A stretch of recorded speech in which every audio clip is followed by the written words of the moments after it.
এখন আমরা যেটা নিয়ে আলোচনা করতে চলেছি সেটা হচ্ছে বাংলার কিছু সাহিত্যিক আছে, বেশিরভাগ সাহিত্যিকদের একটা ছদ্মনাম থাকে। এই ছদ্মনামগুলো বিভিন্ন চাকরির পরীক্ষায় এসে থাকে। তো চলেন আমরা এই জিনিসগুলো এক নজর দেখে রাখলে এবং ভিডিওটা যদি আপনি প্রথম থেকে শেষ পর্যন্ত দেখেন তাহলে এই জিনিসগুলো আপনার আর ভুল হবে না পরীক্ষায়। তো চলেন দেখেন, এখানে দুইটা জিনিস আমরা আলোচনা করবো, হচ্ছে লেখকের প্রকৃত নাম এবং লেখকের হচ্ছে ছদ্মনাম। এই দুটো জিনিস নিয়ে আমরা আলোচনা করব। দেখেন, 1 নম্বরে আছে অচিন্ত্য কুমার সেনগুপ্ত, এনার ছদ্মনাম হচ্ছে নিহারিকা দেবী।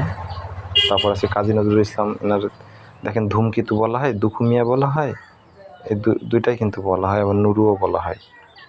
প্রবোধ কুমার অর্থাৎ প্রবোধ কুমার বন্দ্যোপাধ্যায়, এটাকে মানিক বন্দ্যোপাধ্যায়ের প্রকৃত নাম, অর্থাৎ মানিক বন্দ্যোপাধ্যায়ের ছদ্মনাম হলো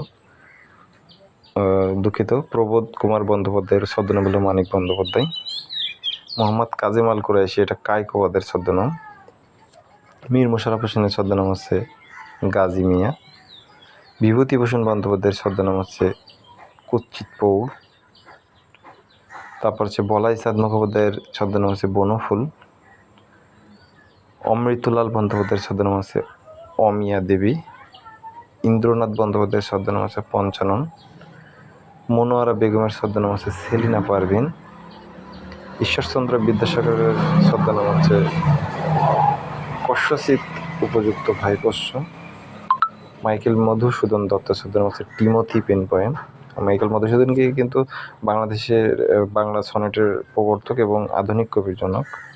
অন্নদাশঙ্কর রায়ের ছদ্মনাম হচ্ছে লীলাময় রায়।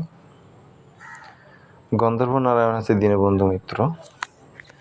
তো আজকে যে কয়টা লেখকের ছদ্মনামগুলো নিয়ে আলোচনা করুন, এগুলো কিন্তু বেশিরভাগ চাকরির বইয়ে এই জিনিসগুলো পাবেন না, এগুলো একটু এক্সেপশনাল। চাকরির বইয়ে যেগুলো আছে বেশিরভাগ কমন জিনিস, কিছু এক্সেপশনাল আছে, সেই এক্সেপশনাল জিনিসটা কিন্তু এই জব কেয়ারে তুলে ধরা হয়। তো সেই জিনিসগুলো আপনাদেরকে আমি আজকে দেখানোর চেষ্টা করলাম।